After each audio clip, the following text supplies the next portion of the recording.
This is the 2018 paper 2 question 9 on your nature of roots, right? So they give you an equation of the curve. Okay, they tell you in the case where k equals to 5, right, show that this line is a tangent to the curve and find the coordinates of this exact point of contact. Okay, so first we get the equation, right? We sub in when k equals to 5, this plus becomes 7x plus 7. Okay, now we want to show that this line is the tangent, so we just need to equate them together first, because we need to find the relationship between our line and our curve.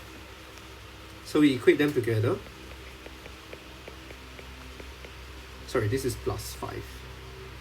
My bad, this is plus 5. Sorry. Equals to 19x minus 13. Right, after we have this, we bring all the terms to the same side. Okay, minus 12x, bring this over, we get plus 18 equals to 0. After we have this, we basically need to find our discriminant, right? And our discriminant, because we are trying to show that it's a tangent, our discriminant has to equal to 0, right? So let's first calculate our discriminant.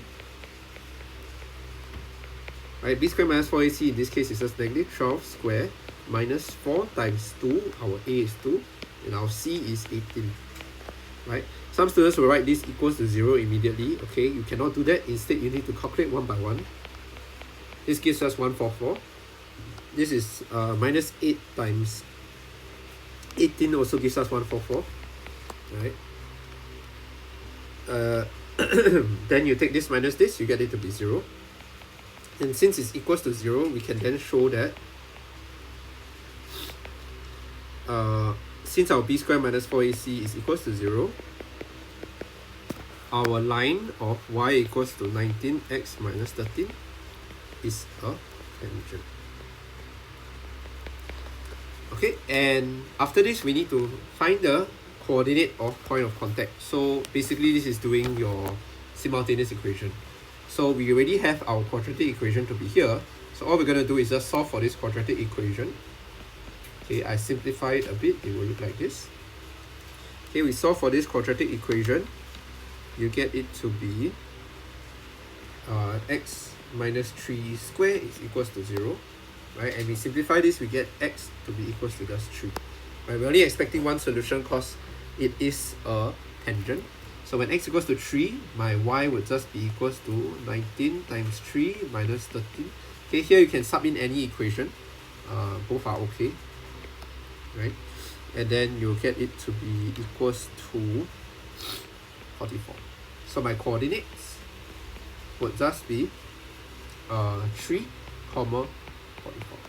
Okay, this is your answer. Okay, next part they tell you explain why there's only one value of k for which y cannot be negative, and state this value, right? Okay, so we first need to again establish our discriminants relationship, right? But in this case, you need to know that when they say y cannot be negative, they are basically asking you to compare this with the axis. Right? So we are establishing the relationship between the curve and the axis. In this case, our curve is still the same, but in this case, we just have our k values to still be present. Right, so we calculate the discriminant of this, we get our b squared minus 4ac to just be equals to k plus 2 square minus 4ac, right, 2 and k. Right, simplify this, you get it to be k squared plus 4k plus 4 minus 8k. Simplify this, this gets you k squared minus 4k plus 4. Okay, then because they are telling you that your y value cannot be negative, essentially what they are asking you to compare it is our y value is always positive.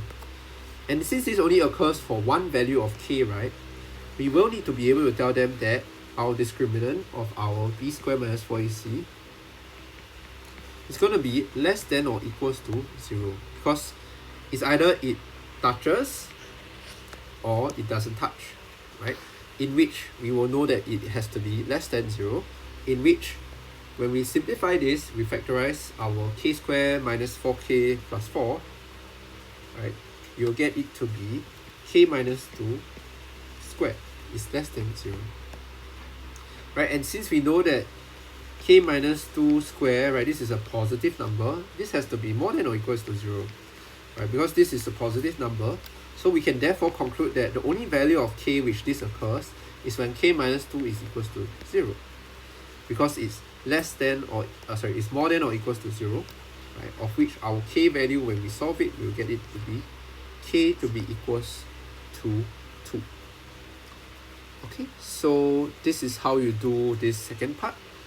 Most important concept here is that you will need to know the curve will only cut the x-axis at one point or no points at all, right, to be as such. Then from there, you will be able to establish it to be less than or equal to 0. Okay, from that you solve it, and this is how you do the question 9 of the 2018 paper 2.